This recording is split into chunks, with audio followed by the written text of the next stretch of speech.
नामाचा गजर प्रस्तुत भव्य दिव्य अखंड हरिनाम सप्ताह श्रीराम मंदिर श्रीराम कॉलनी काटेदन हैदराबाद। लाईक आणि शेअर करायला विसरू नका। रामकृष्ण हरी।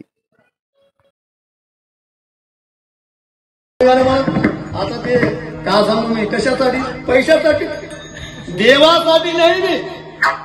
अरे देवासाठी होऊन गेलेले संत, कोणासाठी संत झाले कलीत बहुत,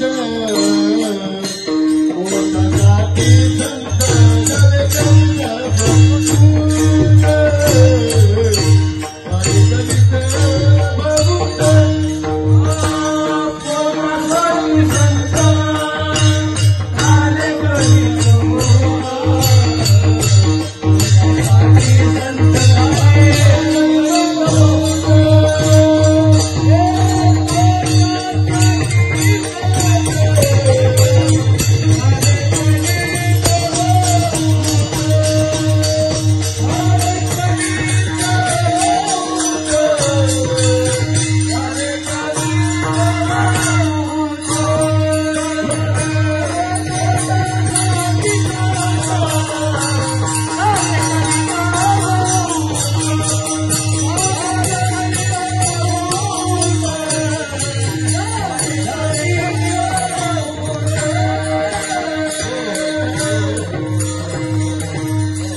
पैसे मागूच नाही लागते आम्ही।